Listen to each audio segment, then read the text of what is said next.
Mesdames, Messieurs, bonjour et bienvenue à l'actualité internationale sur Kivu Morning Post. Félix Tshisekedi a entamé lundi 11 mai 2026 une visite de travail de 48 heures à Kampala, en Ouganda, afin de renforcer le partenariat multisectoriel entre la RDC et l'Ouganda. Les présidents congolais et son homologue ougandais ont présidé la signature des 6 protocoles d'accord dans les domaines du commerce, des infrastructures, des transports et de la sécurité en vue de consolider la stabilité régionale et de soutenir les développements socio-économiques.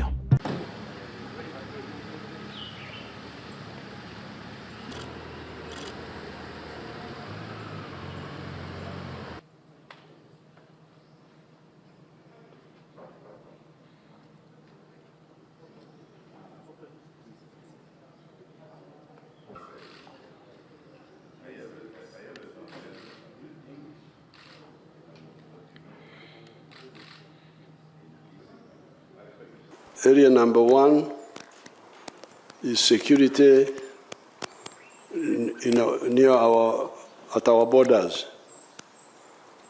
in North Kivu and Ituri,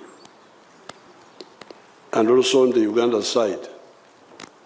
So we have agreed our military people will know what to do. Then His Excellency briefed us about the road from Kasindi to Beni to Butembo, which we are working on together. And also on our side, Chikorongo, Mpondwe. Our side was already a tarmac road for a long time, but it had grown old. Now, I haven't checked the latest, but I claim that it is being worked on. I hope you are working on it seriously. Then we talked about trade. The delegation will go there about trade to see how the two sides can trade together. Then finally, we talked about the petroleum. Because this Albert oil field is also in Congo. So, His Excellency brought a very, very good idea that there is a field which is both in Congo and in Uganda, the same field, but the border is in the middle. And then he proposed, and I agreed, that since on the Uganda side,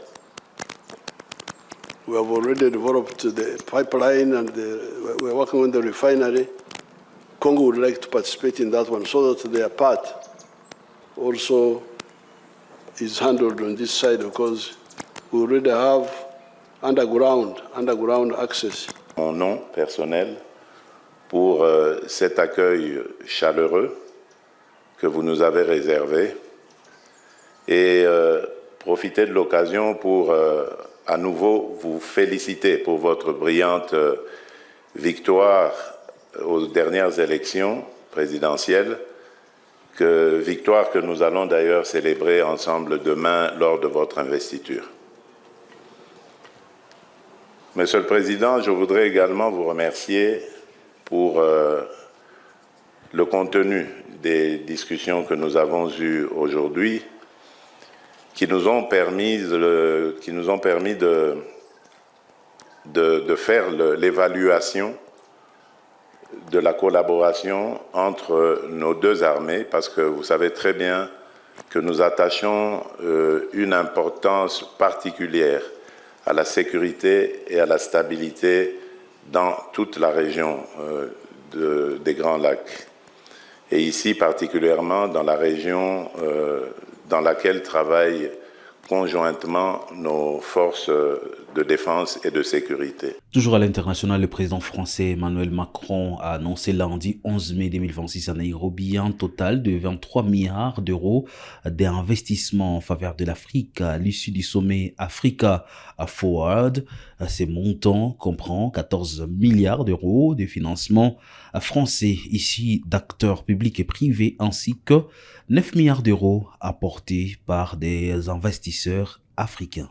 Normalement, ce type de sommet aurait commencé par une rencontre entre les dirigeants français et africains, ou européens africains, et les dirigeants européens seraient venus et auraient expliqué aux dirigeants africains « On a bien regardé votre situation, voilà ce qui est bon pour vous, on va vous aider ». Et je crois que c'est plus du tout ce dont l'Afrique a besoin et ce qu'elle veut entendre. Le président l'a très bien dit hier, il dit « Nous, on veut plus ça, on n'a pas besoin que vous nous aidiez ». Et ça tombe bien parce que nous, on n'a plus totalement les moyens non plus, si on est lucide. Et en plus, ça fait plein de tensions, on a toujours des polémiques à la maison, les gens disent les aider, puis après on a déjà tellement de problèmes, etc. Non! L'Afrique, elle est en train de réussir. C'est le continent le plus jeune au monde, c'est le continent qui a le plus de croissance au monde. Donc juste, l'Afrique, elle a besoin d'investissements pour être plus souveraine. Et nous, on a envie d'être des partenaires d'égal à égal, parce qu'en fait, on a exactement le même combat à mener en Europe. Et on commence ce sommet Africa Forward en vous écoutant, vous la jeunesse du continent africain, nous dire voilà mes rêves, mes ambitions, ce que je suis déjà en train de faire. Et nous, on vient en disant bah ok, nous on a des investissements à faire, c'est intelligent pour vous, c'est bon pour nous, on le fait ensemble. La France, c'est une nation qui s'est toujours vue comme plus grande qu'elle-même, parce qu'on rêve plus grand, parce qu'on a construit cette histoire pour nous-mêmes. Moi, c'est ce qui fait qu'il y a deux raisons qui font qu'on a envie d'être avec vous aujourd'hui et que ce sommet est très important pour nous. La première, on veut investir à vos côtés parce qu'on est sûr que ça va marcher. Ce combat pour la souveraineté, il est commun. Si vous échouez, on n'a aucune chance. Si vous échouez, votre jeunesse quittera, on aura plein de tensions migratoires. Donc on veut que vous réussissiez parce que c'est bon pour la France et pour l'Europe. Et ce que vous avez décrit, Marois, et ce que vous avez dit comme en fait histoire très belle, c'est qu'il y a des millions et des millions de jeunes en France qui sont des diasporas comme vous. Et pendant trop d'années, on leur a dit « excuse-toi d'être d'une diaspora, excuse-toi d'être ceci ou cela, ou fais oublier un peu ». Non, vous êtes 100% française, 100% algérienne. Accumulez-les, redoublez-les, on en a besoin. Parce que c'est un accélérateur pour nous, Français, d'avoir des jeunes comme vous qui sont françaises et algériennes, françaises et centrafricaines, et qui ont envie de dévorer le monde, de conquérir plein de choses, mais qui sont avec nous. C'est très important pour moi. Et donc, soyez fiers de cette diaspora, soyez totalement française et totalement africaine. Et moi, c'est aussi pour ça que je suis là. Parce que dans notre pays, il y a des millions et des millions de nos jeunes qui sont totalement français et totalement africains. Et c'est une immense chance pour le pays. Le président de la République du Congo, Denis Sassou Nguesso, a reçu le président du Conseil du Togo, Faure Gnassingbé, à Oyo. Cette rencontre s'inscrit dans le cadre du renforcement de la coopération bilatérale entre le Congo et le Togo, notamment sur les questions de diplomatie, de stabilité régionale et de développement. Reportage. Entre Brazzaville et Lomé, la coopération est exemplaire et se nourrit de rencontres régulières au plus haut niveau. La visite de travail de quelques heures que le président du Conseil du Togo, Faure Gnassingbé, a effectuée ce lundi 11 mai à Oyo illustre bien la qualité des relations bilatérales entre le Congo et le Togo. C'est dans une atmosphère empreinte de cordialité que le président de la République, Denis Sassou Nguesso, a accueilli le chef de l'exécutif togolais à son arrivée à l'aéroport international de Lomé. Sur le tarmac, il a été aussi salué par les membres du gouvernement et les autorités départementales. Les deux dirigeants se sont retirés par la suite au salon d'honneur de l'aéroport pour un tête-à-tête bilatéral qui s'est poursuivi à Oyo, précisément au site de Ngolodoa.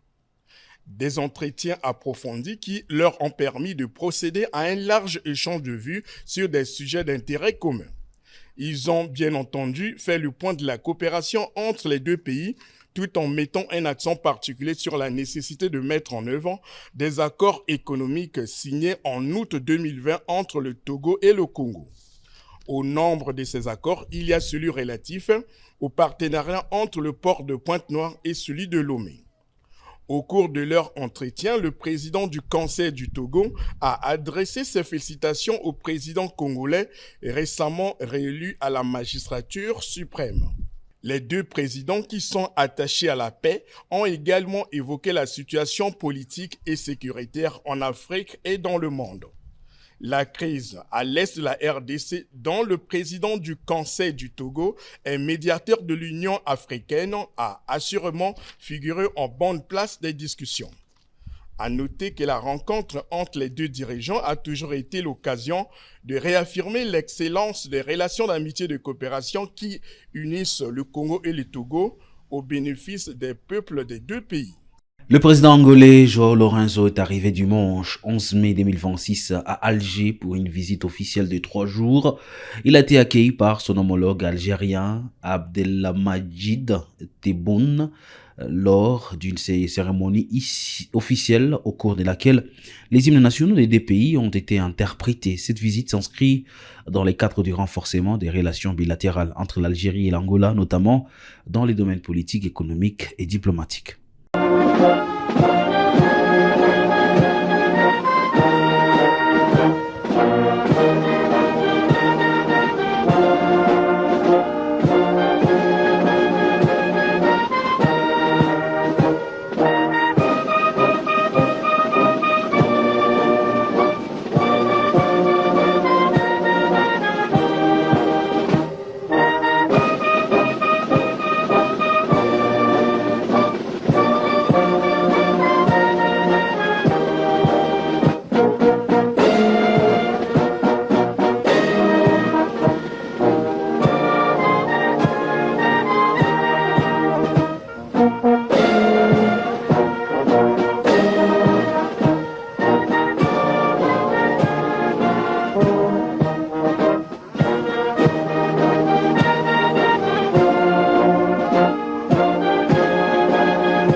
وبعد الاستماع للنشيدين الوطنيين لكلا البلدين وتحية العلم. Et c'est la fin, mesdames et messieurs, de l'actualité internationale sur Kivu Morning Post.